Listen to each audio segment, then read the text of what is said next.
Hello, everyone, and welcome to the Self Publishing Tips and Tricks Show, a series designed to give you insight into the world of self publishing and marketing your book. I'm Morgan Lee, and I'm here with my co host. I'm Shannon, writing under the pen name SD Huston. And I'm Ben Pick. And we are here today with AF Stewart. We are going to ask her questions about her self publishing journey and how she markets her book. But before we jump into the interview, do you guys have anything you want to share? Any news or interests you want to talk about? All that I'm working on at the moment is sharing my chapters with you, Morgan. I think when this episode goes live, we'll still be in the midst of that. Although I hope we'll be coming to the end, I think at that point, a couple weeks out. So yeah. And like you, we've been busy. We've been jumping on those chapters. Very busy. Yes.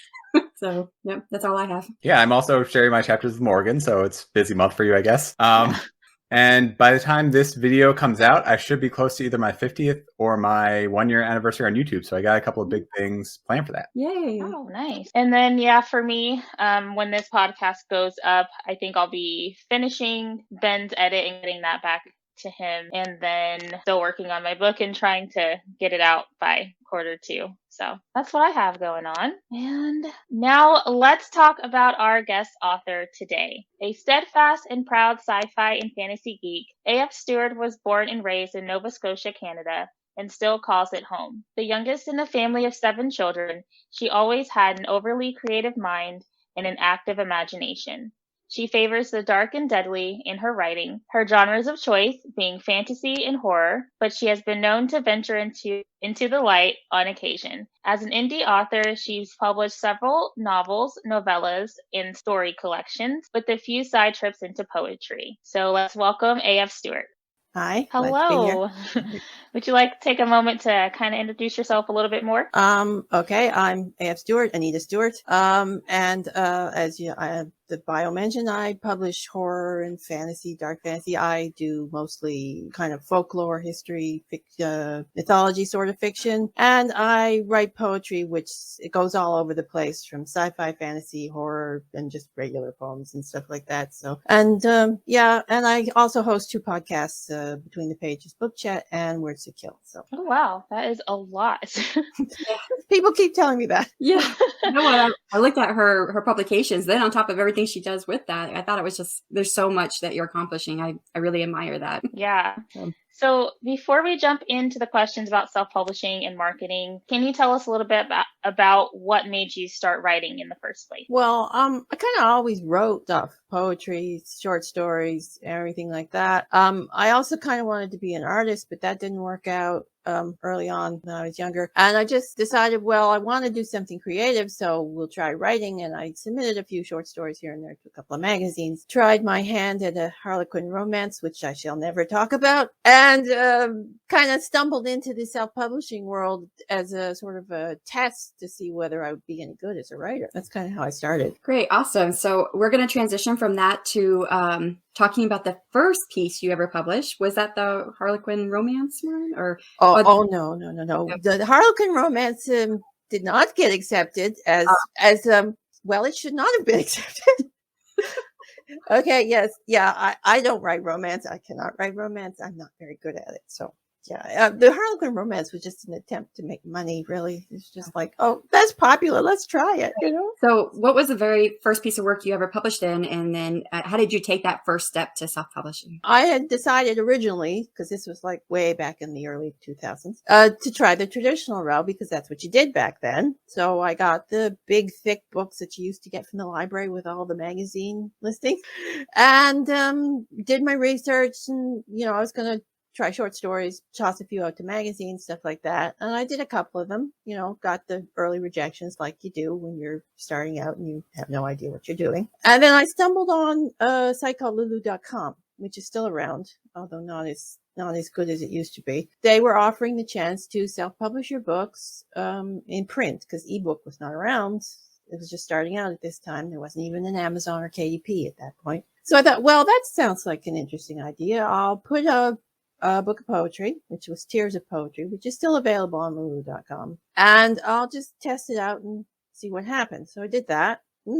It did okay. I mean, people seemed to like what I was writing in the poem. So I put out a book of short stories, Inside Realms. And then I found this website called gather.com, which is no longer with us, unfortunately, with a bunch of other writers like me who were doing the self-publishing thing. And we kind of networked, we critiqued each other, we supported each other, and that's kind of how I grew out of into the self-publishing realm. Was that it was just kind of a test, and I never left. Now, you mentioned the difference, or why you switched from, or why you went with self-publishing versus traditional publishing. Was there any specific instance or any key memory that made you want to go into self-publishing, or that made you decide to that, or is that just sort of what you found to be the most beneficial for you? Well, like I live in Nova Scotia, and it's not exactly the hub of traditional publishing here. I mean, we've got a provincial press, Nimbus, but they publish a lot of local, regional nonfiction stuff. It's not big in genre, and that's what I wanted to write. So I was having a little difficulty, getting an agent, getting ways to submit, and I didn't know whether I was any good. No confidence, the new writer stuff everyone goes through. So the self-publishing was just kind of a way to put the books out there and get a feel of whether or not people would like what I'm writing and what I sort of thing. But I just never left, basically, is what happened. It's just because I liked it. I met a lot of other writers. We support each other. We promoted each other back then. And it was just like, it was a nice community and I enjoyed it. And I am a bit of a control freak, so I like the controlling part of it. So would you ever consider trying to traditionally publish in the future? Oh yeah. I mean, I'm not against traditionally publishing. I mean, it's, if a larger publisher wanted one of my books, and I might submit. And I have played with the idea of doing some of the small presses, submitting to small presses in the future, because there's so many sort of indie small presses these days that it's another option that you can do. So I don't rule it out. Was there any misconception you had before you started self-publishing? Not really, because like I said, I kind of got in on the ground floor of self-publishing and nobody really knew what to expect back then. It was kind of like I call it the Wild West of self-publishing, because it was pretty much anything goes. Back then, we weren't getting things exactly professionally edited. I mean, there was editing going on, but I mean, basically people were kind of trading book covers, doing all sorts of things like that. It was really a lot of fun to watch it develop in the beginning. So with that, can you dive into more about how self-publishing has changed since you've been publishing pretty much for over a decade, I believe? So how has it shifted from the beginning to now? Oh, it's shifted a lot, because in the beginning it was just print books. Like basically you had the CreateSpace and Lulu.com, and there was a little bit of ebooks. There was a precursor to KDP. It was Book Something. I don't remember the name. It was so long ago. And Amazon sort of ate it up, because Amazon does. And that developed into KDP. But back then it was pretty much print on demand was what you did, and it was an ebook. And then KDP came along, and for a long time that was off limits to anyone who was outside the US, which is why I originally went through Smashwords, which is now being merged with Draft to Digital, as people have probably heard. So Smashwords was the way to go with ebooks for anyone outside the US. So that's also why I'm really wide as opposed to KU, because I started wide. So my audience has always been wide. And then I transitioned into KU. But I mean, back then there was no marketing, like paid marketing, Amazon ads, none of that. It was just basically word of mouth, people promoting things. And there was a lot of groups that were created, like in places like Facebook and stuff like that, where authors would just post their stuff. And it was basically a book posting group.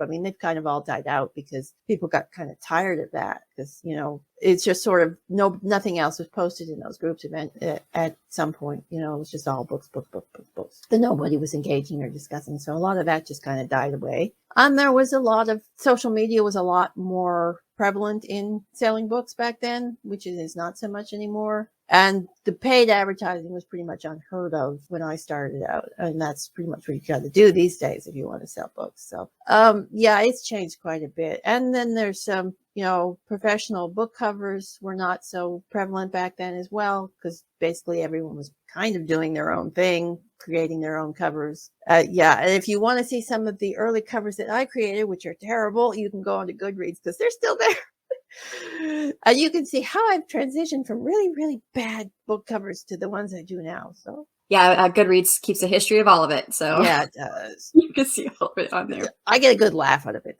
Yeah. So what would you say is, with all those changes, which one is like the best or one improvement you could see for self-publishers today compared to back when you first started? Well, just the quality of the books, I think. I mean, it's not that the writing was bad, because I mean, a lot of the writers that started out with me are still writing, and they're just getting better. But the quality, like, because they're getting their professional edits now, they're getting their professional covers, they're getting better formatting. So it's the quality of the book presentation is a lot better than it used to be, and I think that's the best improvement. From your point of view, what's been your greatest publishing success? Probably getting the second book of the Saga of the Outer Islands launched, Souls of the Dark Sea, because pretty much everything that could go wrong with that launch went wrong.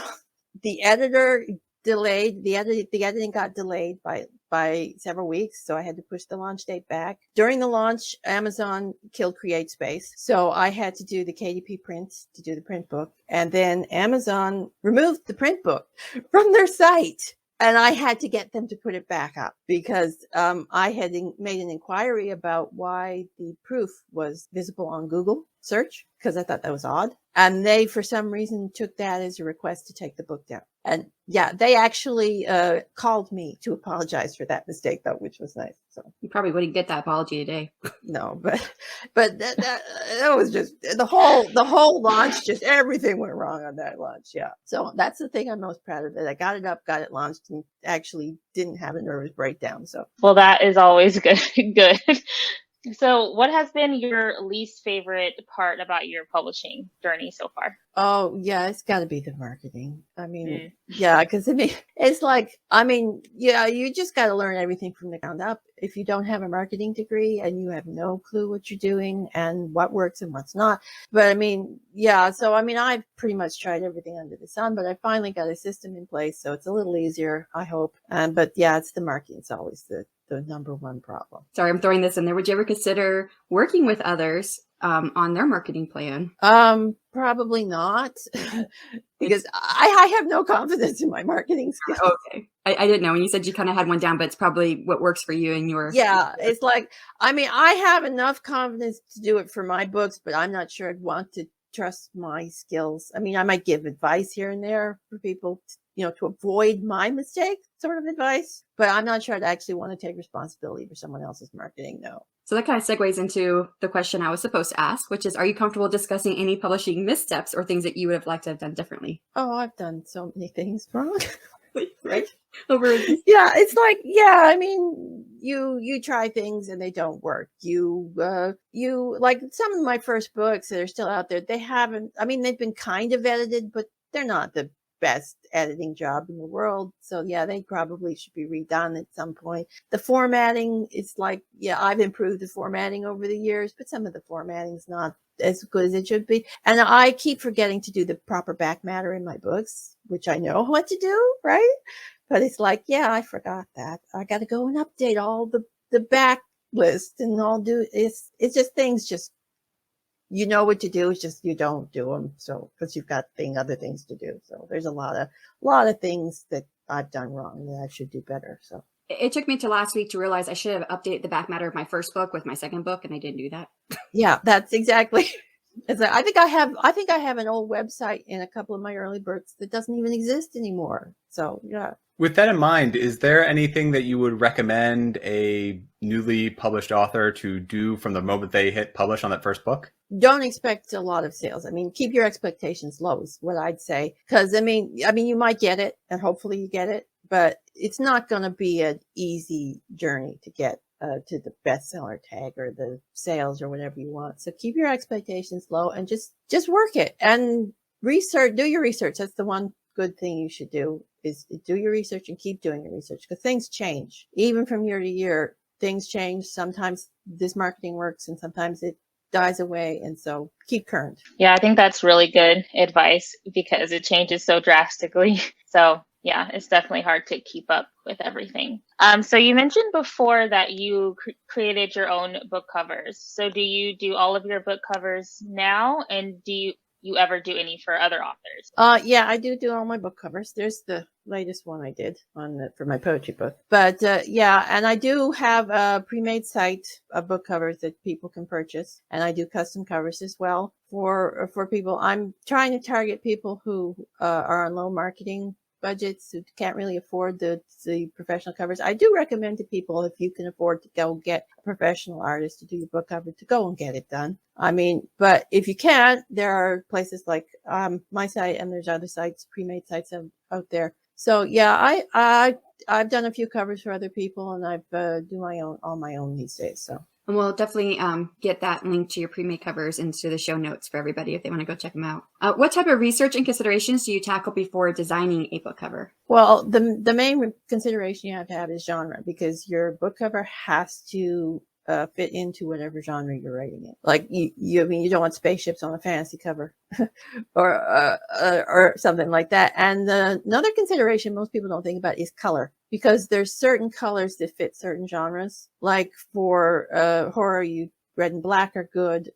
Green's not bad, although there is some debate about whether green's a good color for book covers. But and for thrillers, you'd probably want something like a blue or darker shades, sort of muted shades to convey that sort of thriller tension atmosphere. And fantasy would depend more on the subgenre of fantasy. Like for urban fantasy or paranormal romance sort of type thing, you'd probably want something that's a little purpley colored, probably a little darker, sort of urban feel to it. And for an epic fantasy, you'd probably want to go with a kind of a lighter blue color. And maybe for a romance fantasy, you want something that's kind of a red or a pinkish shade. So kind of same with fairy tales, you'd want something a little lighter, maybe a little more pastel-y. So that green, which is a debate, is that for the genre you were talking about at that time? Well, no, some people say green doesn't sell. Like covers that are green don't sell. I have a green cover too, so I'm like, why? Yeah, it's like, but I see a lot of green covers in horror. So, and they're selling, so I don't know. I mean, I've seen Stephen King with green covers, so I'm thinking maybe in a particular genre, green wouldn't sell. Because I mean, colors convey moods to certain people. Like red conveys passion or fire. Like a dragon, like a cover that had a dragon on it would be good with orange and red, because fire, dragons, that sort of thing. And so you really want to pick the color that conveys the mood of whatever genre you're in or whatever theme you're doing in the book. And another consideration that you really need, and a lot of authors don't pay much attention to this as they should, is font. Because you just can't stick any old font on a book, because even if you have the loveliest cover in the world, if you stick a bad font on it, it's going to look bad. So you really have to go with sort of font that's good for your genre. And you don't want something that's overly fancy, and you don't want something that's overly plain either. So, because you don't want to just stick a block font on any genre. I mean, block fonts are good, like say on thriller covers or crime novels or things like that. But you want something a little more swirly, like Cinzel. I'm not sure if I'm pronouncing that right. That's a common one you see on fantasy covers. It's a nice, strong font, but it has a little swirly bits to it. So, it sort of gives that sort of fantasy thing. And for romance, you'll see a lot of more script type fonts on those covers and stuff like that. So you really need to pick your font to match your genre as well. What tools do you use for designing your covers? I use Photoshop and Adobe Stock Photos that goes with Photoshop. Anyway, and I do have a plugin for Photoshop that's Boris Optics Effects, which has all these cool little things you can add to it. And they've just updated it with some fancy little sci-fi stuff. So I just uploaded a new cover to my site that's got the the little grid matrix type things on it. So yeah, I add little effects and cool things to the covers through the effects plugin. So for your Saga of the Outer Island series, all of those covers are very distinct, but they all fit together cohesively. So what were your inspirations when you were designing those covers? Well, I wanted the colors to match as close as possible, which is why they all have kind of a bluish, purplish theme to them. And each cover represents the main sort of theme in the book. Like the Ghost of the Sea Moon has the ship being attacked by monsters, because that's kind of the theme of that one. And the second one has the prominent skull, because you've got the walking skeletons attacking everybody in that one. And the third book has the crow coming out, because that's kind of the end game of the main villain of the series, the Nightmare Crow. So and the pirate fleet in the background, which is also a theme of that book as well. So that was the thinking on those covers. What one piece of advice would you give to self-published authors when it comes to having their book cover done? Get a professional if you can afford it. And I do recommend that. I mean, there are ways to cut costs if you like, because I mean, professional artists charge a great deal of money, as well they should, because it takes a lot of time, a lot of effort to create a cover, especially if you're drawing it or painting it. So I don't begrudge them the money. They earn every penny of it, believe me. But a lot of people, they just don't have the budget for that. But like I said, there's a lot of pre-made sites out there. My site's relatively cheap. I think getbookcovers.com is another one, something like that. That's also inexpensive and does good work. And there are a lot of other artists like newer artists trying to break in. Sometimes they keep their prices down a little bit. So if you can get them before they up their prices. So there are ways to save money to get covers, but if you can get a professional artist, go with the professional artist, because you will just be careful on who you get, because there are people out there who will take advantage, as they do. But there are also artists out there who you're not going to click with. So do your research, get a sense of the artist, request some sample art if they're willing to give it. That's always a good way to check them out, because I mean, you're not always going to click with an artist, or an artist isn't always going to click with you. So, just do your research like everything. If you could only pass on one piece of a tip or trick for self-publishing to an aspiring self-published writer, what would it be? Again, do your research, but don't necessarily implement all that research, because you're going to get a lot of advice, and a lot of it's going to be above. If you're starting out, it's going to be above where you are at the moment. So you have to figure out what you can afford, what's going to work for you, and test the waters slowly. Do it gradually. Don't try and do everything at once, because if you try and do everything at once, it's just going to turn into a big mess. So test it out slowly. And newsletters is the best way, cheapest way to go with newly self-published authors. Just start a newsletter. Even if you only have 2 or 3 people on it at the beginning, start it anyway, because you will grow it, especially if you get a reader magnet out and you get people in that way. All right, so that was really good advice. Thank you for that. We're going to transition from publishing over to marketing. So what kind of marketing do you do for your books? I do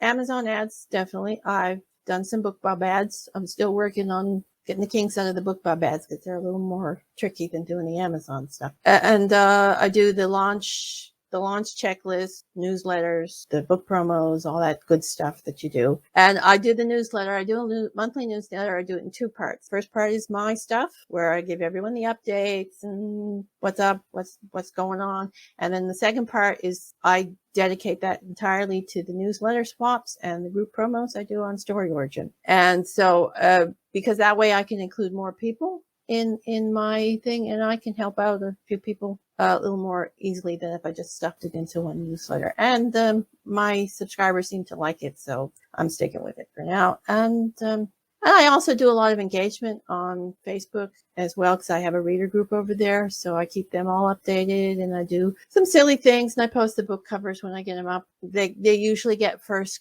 peek at all my book covers and they also get to do feedback on them, because I'll give them early versions of it and say, do you like this? What don't you like about it? Stuff. So they get some exclusives over there. And I just recently joined Ko-fi. And I'm doing a sci-fi serial over on that site. So not every Saturday, but maybe every 2 weeks on a Saturday, I'm going to be putting up a new segment on that. So bad things are going to happen to the main character, and there will be lots of aliens. I will see where it goes, because I'm kind of winging that one. So I love that you talked about your newsletter, how you're splitting it now, because I just recently started doing that, but I need to sign up to your newsletter so I can see how you do it to get a good example of the best way to do it, because I don't know if I'm doing it quite the best way yet.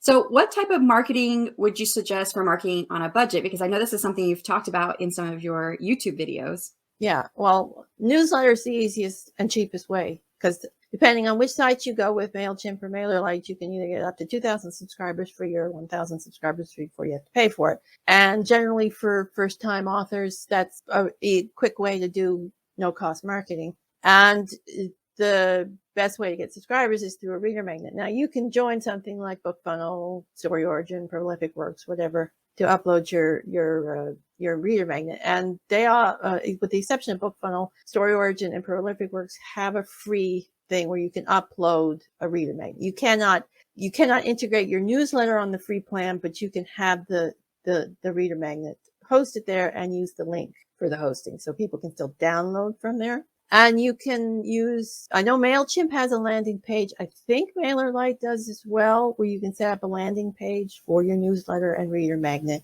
And people can go to that landing page, click sign up for your newsletter and stuff like that. And all you have to do is share the link up and mention it every chance you get to get your subscriber count up. And I prefer Story Origin for the reader magnets. I find their people who sign up for their freebies generally tend to stay with you a lot more than, say, Prolific Works does. So, and something new that I learned from one of your shows on your YouTube channel was, trying to choose between MailerLite and MailChimp as an author. The pros for MailChimp, it seems to be that you can go up to 2,000 subscribers. But then a lot of the cons I've been hearing from other YouTube videos was that, yeah, but if they unsubscribe, it counts toward that 2,000 subscribers. And you told me, no, you can archive them and it doesn't count anymore. And I was like, yay. Yeah, that's a little trick that they don't mention over on MailChimp. That was so important. I wish more people knew about that. Yeah, you just basically every 40 unsubscribes or so, I just pop over there, because they segment the unsubscribes automatically, I believe, on MailChimp. So you just click to your unsubscribe segment, click the little checkbox that gets them all, and just archive them all, and then you're back to your subscribe count, and they will not charge you for the archived. What was the best money you've ever spent on marketing a book? Probably the Amazon ads, because they are the most consistent sales for me, and it doesn't cost a lot, since I've done Brian Cohen's ad challenge thing and figured out how to do it properly, because before that I was doing it all wrong and had no clue what I was doing. And I like Brian Cohen's program because he explained all the stuff on the dashboard, what it meant, what to ignore, and how to go about figuring out the data and the analytics and stuff, which I'd never heard from any other of these ad gurus before. I mean, they said a lot of stuff, but they never explained why or how. Like, for instance, with the auto ads, I was doing them all wrong, because the auto ads on the Amazon dashboard are based on the 7 keywords you fill in on your KDP dashboard. When you upload the book, those 7 keywords that everyone has to figure out what's the best keyword there. The auto ads are based on that. So if you've got bad keywords there, your auto ads aren't going to deliver at all. So I had to go in and change all my keywords, which were bad. It says I've also figured out how to get better keywords now too. So, is there any marketing that you've tried that you would never do again? Yeah, and that's the Facebook stuff. I know Facebook ads work for some people. They don't work for me. I don't like Facebook at all, and I've made no secret of that. I've tried them before, years past, and they don't work. So I don't even bother with them anymore. I've tried Facebook ads a couple of times. I've gotten a lot of views off of them. Great views, no click-throughs, no sales, no nothing. And Facebook is just so difficult to use, especially these days, that I've given up on the Facebook ads. I won't do them again. So you mentioned back when you first started that social media was a more valuable tool back then for selling your books. How do you feel about it today? Today, yeah, social media isn't going to sell your book. I mean, people are just so used to it nowadays, with people and they probably tend to ignore it. The social media is valuable as an engagement tool to connect to readers, authors. It's a great tool for networking. I mean, if you want to network with other authors, to get things like panel shows and interviews and things like that, it's a great tool for that. So yeah, I use it mostly for networking and for interacting with readers, like in my reader group. I use Facebook for mostly as groups. Like, I don't use my page much anymore. Pages aren't very effective anymore. So mostly I'm on groups on Facebook. On Twitter, I'll post little snippets and things. I used to have a running tally of the death count in my books over on Twitter, which was fun. It generally tended to get a lot of views, so I'm kind of worried about the people over on Twitter, but so I may start that again, because with the new fairy tale book I'm writing, there's a lot of death in that one. So, and YouTube is fun too, to do videos, and I love to do the book trailers and put them on YouTube. I mean, I'm not sure how many views or how helpful they are, but they're a lot of fun to create. So, you mentioned YouTube, Twitter and Facebook, which of the social media tools did you feel worked best for you and why? Well, in the beginning, Twitter was the one that worked best for me. These days, it's probably the Facebook group because it's just because I've got my little community there. So, but YouTube's pretty good too, as far as at least lately. Because I've been getting a little more into it, trying to figure out how to do it. But as far as that, because I mean, I like to do the video stuff. As I mentioned, I do 2 podcasts, which is strange because I've got stage fright in real life. Doing like doing anything like a talk or a book signing or anything in real life would scare me to death, but I can go on the video and chat all day. So it's kind of weird like that. But so I like to do the video. So doing the YouTube and the streaming to Facebook and YouTube and stuff, I like to do that. And so that's kind of the thing I'm really into these days. So earlier you mentioned story origin. Can you explain to us, for our listeners who might not know what it is and why it's important for writers? Story Origin is basically a platform with a lot of great tools on it. You can upload your reader magnets. You can upload books, your URLs on it. So you can basically you put your book and you put all your links in it to where you can find your book. So it's kind of like a little sales page, and you can do direct downloads, like if you want to do arcs and things like that. It has a place where you can go find newsletter swaps, and there's a lot of different genres over there. So you can find, of course, romance and fantasy and is of course the biggest genres, as they are on most of these things over there. But you can find horror and mystery and crime and other things as well over there. And you can do the group promos, and I like the Story Origin group promos because like BookFunnel, they do sales and they do giveaways, but they also have things like audiobook promotions, and they have review promotions, and they have KU stuff, like exclusive KU books and things like that. So you can find a variety of promotions that you can join, group promotions over on Story Origin, and you can either put your reader mags up there in the giveaways, or you can put your URL up there for the sale promos as well. And so everybody tweets it all out, and hopefully people get sales off of that. But they also have reviews, which is a great service over there. It's you have to upload a preview of the book.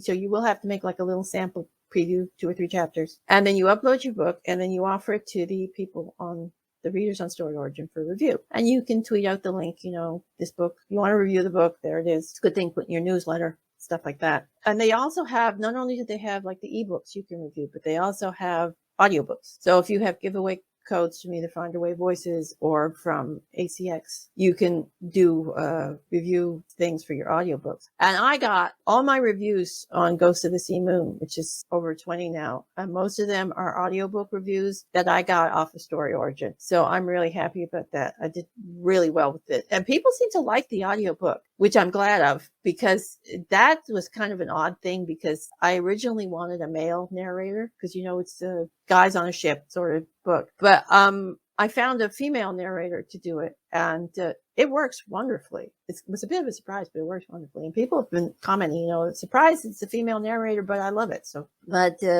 yeah, and then you've also got writing goals. You can do your writing goals over on Story Origin, and they just set up a beta read thing where you can upload your book and get beta readers. And I just started trying that out with my short story, and that's actually kind of fun, because they've got, not only do they have a thing at the end where they can give all their comments, but they have an inline thing where they can comment on different parts of the book or the story or whatever they're reading, and point out typos or point out things that confuse them or whatever they want to do. So I think it's cool. So I'm on Story Origin. I haven't had a chance to try out the review function yet, or what you were talking about, the beta reader. I haven't tried that out yet. And so I'm looking forward to trying that once I get beyond, I'm far into a series. So I didn't figure anybody would want to beta read a 3rd book when they hadn't read the first couple yet. And they didn't have that function when I first started.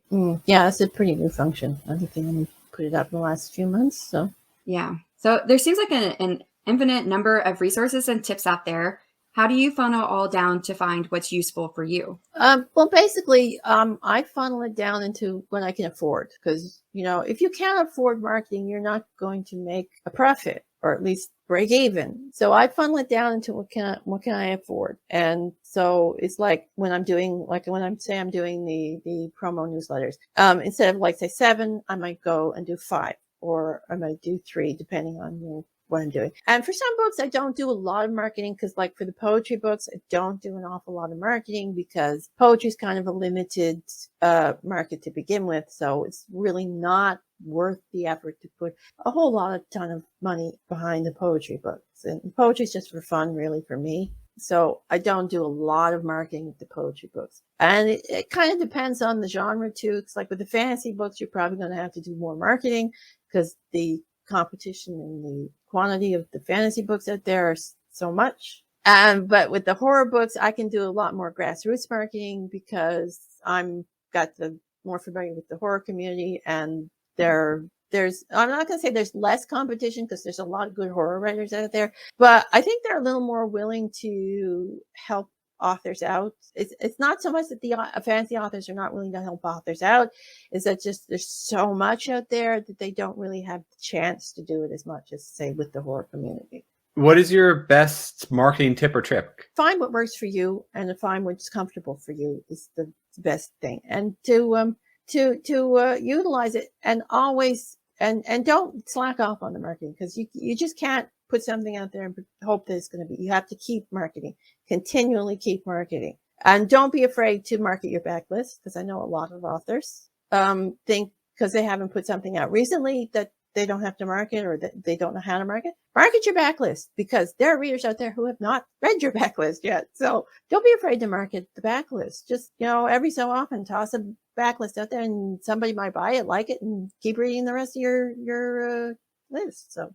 Awesome. Well, thank you. That was a lot of good advice on marketing. I'm excited to check out Story Origin, because I haven't yet. But we're going to move on from marketing to your writing life. So how much time do you spend working as an author versus all of the writing related stuff? Oh, well, it depends. It depends on the day, and if I'm seriously working on a project at the moment, because I've got like 3 main projects I'm doing, and like half a dozen more in the back weeks.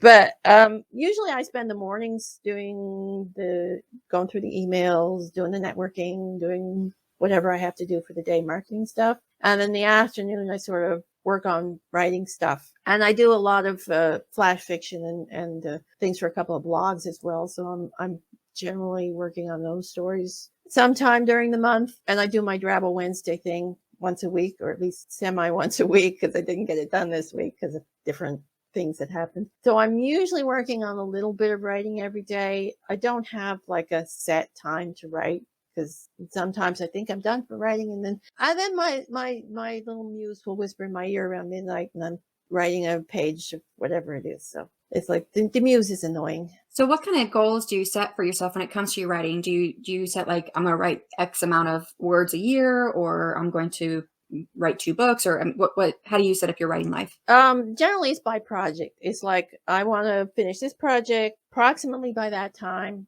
or as close to it as I can get, because if anyone's seen the recent video I did on the saga of Hayward and Anderson, you know that one just sort of went off the rails and took way longer than I thought it would. So sometimes that happens, but generally I set up a set amount of time for project to work on.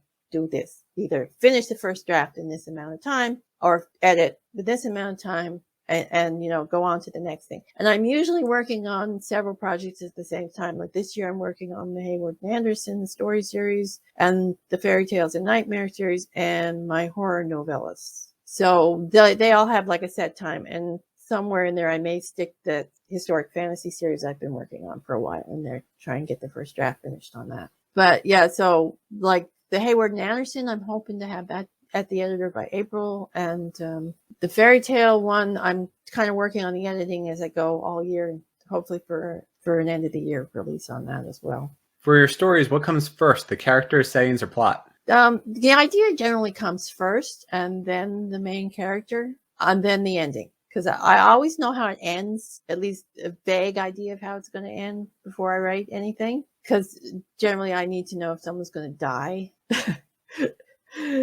or some horrible thing's going to happen. So, yeah, it's like always the idea is like, it's kind of like, I always get the kind of what if sort of thing. It's like with Chronicles of the Undead is what if your neighbors were actually vampires? And with the Saga of the Outer Islands, that was based on a flash fiction, but it was like, what if there was a sea captain that ferried the dead to the afterlife? It was kind of like based on the Greek myth. And so that's kind of how that happened. And stuff like that. It's always the idea that starts first with me. So throughout your career, you've written in a lot of different genres, from horror to fantasy to poetry. How do you target your audience when you have such a wide variety of work? Well, most of my stories and books are sort of based on the same sort of dark sort of theme. They all have some sort of dark horror-ish element to them, and generally most of them have some sort of historic, mythic, or folklore-ish base to them as well. So there's kind of a general theme to most of what I write. So it's not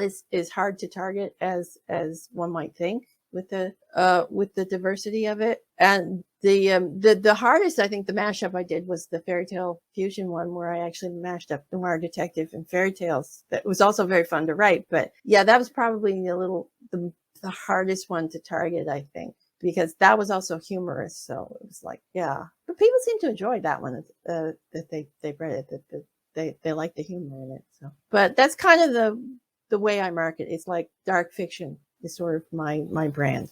I love that idea, the genre mashups, but I do imagine that would be hard to target your audience and try to figure out how you sell that to people. So you've also been in a lot of anthologies over the years. Can you tell us why you decided to publish in anthologies? Well, I've always loved short stories. I love reading them. I love writing them. It was the second book I published was a short story collection. So, and when I originally tried to break into traditional, it was through the short story market. So short stories have always been a thing I love. But the anthology sort of came about because I seen this call for an anthology to do steampunk. And I love the idea of steampunk, the aesthetic of it, but I had never written in it until that point. So I took it kind of as a challenge to try it. And the story got accepted into I can't remember the title of it. Mechanized something. I forget. Geez, that's terrible. I got too many books. I can't remember them all.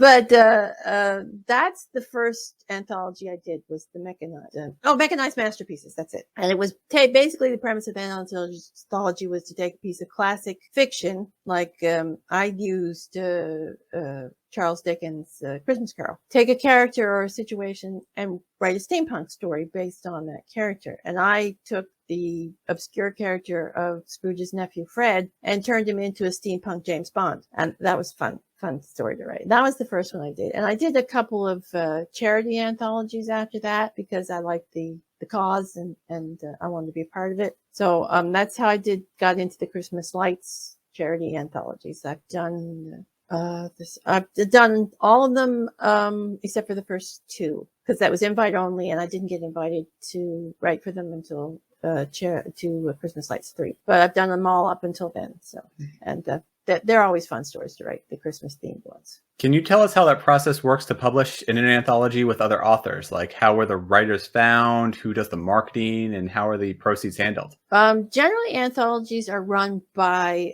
small presses or magazines, or occasionally you'll have one person running it, especially with the charity anthology sort of things. You sometimes get the one person. And they put out a call or an invite for authors to submit. They have submission guidelines. Generally, anthologies have some sort of theme to them. Like I prefer the themed anthologies, like the steampunk mechanized steampunk classics I've done. The Hell's Empire one was really fun because the premise of that anthology was Victorian Britain has been invaded by the forces of hell, and you had to write a story based on that theme. So I was really pleased to get into that anthology because I didn't think I had much of a shot, because so many great authors were submitting to that. But they liked my story, so I'm glad on that. And so that was one. And then the Christmas Lights one was basically Christmas themed genre story. Could be fantasy, mystery, horror, sci-fi, as long as it was Christmas themed, or winter solstice sort of holiday themed as well. And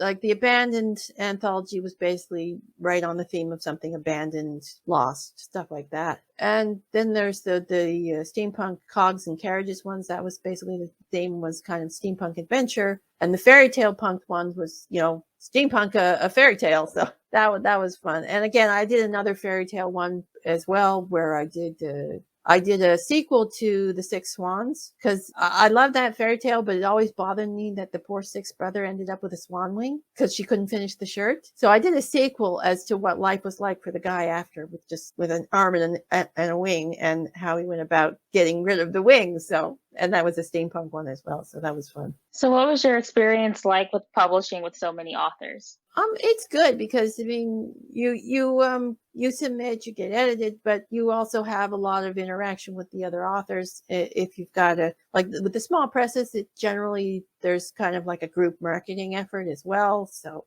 and I like the Fairy Tale Punked that's run by Phoebe Darkling, and she does a good job with running the anthologies and the editing and stuff. And and so we all have sort of interactive marketing. We do interviews sometimes with each other and stuff like that, and things like that. So it's kind of a group effort as well. If you're doing the small presses, I mean, with some of the larger presses, it's probably a little more on the publisher side as opposed to the author side. But with the smaller presses, it's more of a group effort. So it's a lot of fun. Anita, I think you might have answered my questions. Like, how did you tailor your stories to match with different authors or specific themes? Which I think you kind of touched on that. Did you have a different answer? No, it's basically, you don't really think about the other authors, because with an anthology, you don't want the same story. You don't want stories that are the same. You want different stories so people get a variety. But you do have to stay within whichever theme you're doing. And if you stayed in with it, or if they like your take on the theme, then you'll get accepted. I mean, there's a lot of reasons why you get rejected from an anthology. You may have written something that's a little too similar to something that's already been accepted. So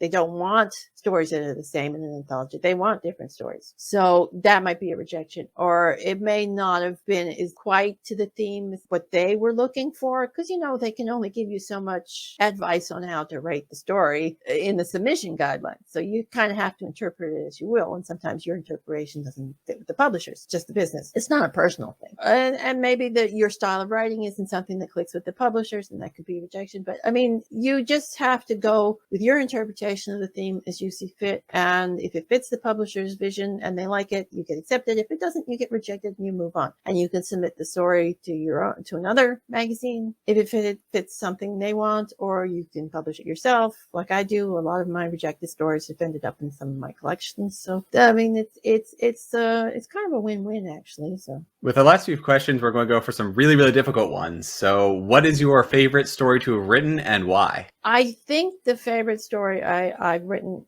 is probably Ruin City. I'm not sure if it's the best story I've written, but the book is basically 12 short stories that are interconnected and make one narrative timeline. And the fact that I pulled it off as well as I did, I'm really proud of that, and I really enjoyed writing that particular book. And there is a lovely story in it where I get to have someone eaten alive.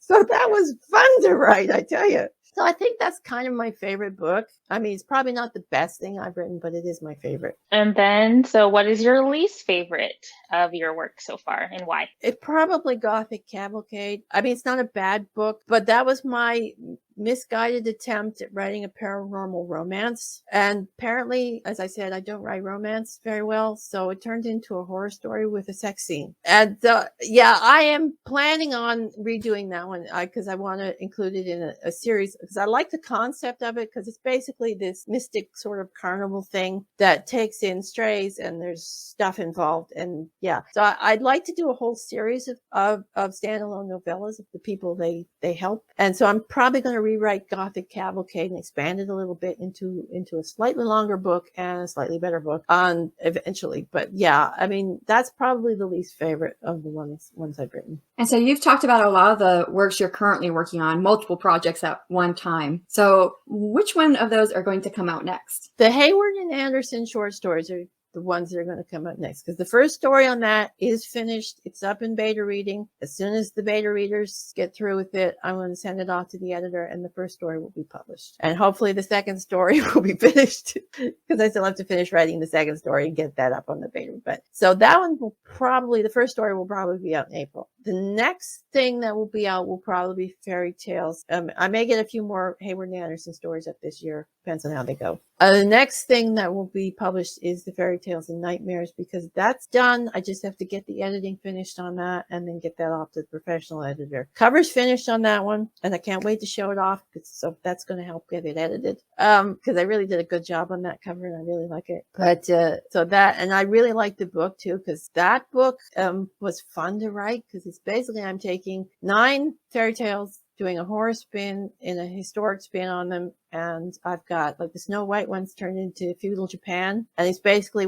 premise is basically what would happen if the wicked queen fell in love with Snow White. And Sleeping Beauty has vampires. There's a female take on Alibaba and the 40 Thieves. It's a sequel to Nightmares, Visions and Nightmares, which is all female protagonists. And so Fairy Tales and Nightmares is all fairy tales from the female point of view. And so, yeah, I've got Little Mermaids, and I did Red Riding Hood, which was kind of a surprise because I hate the Red Riding Hood story. But I found a Celtic spin to do Red Riding Hood, and it involves the Morrigan, so I had to do Red Riding Hood. And there's a couple other ones, and the poor Snow Queen story. I was going to have a happy ending on that one, and apparently the story decided no happy ending.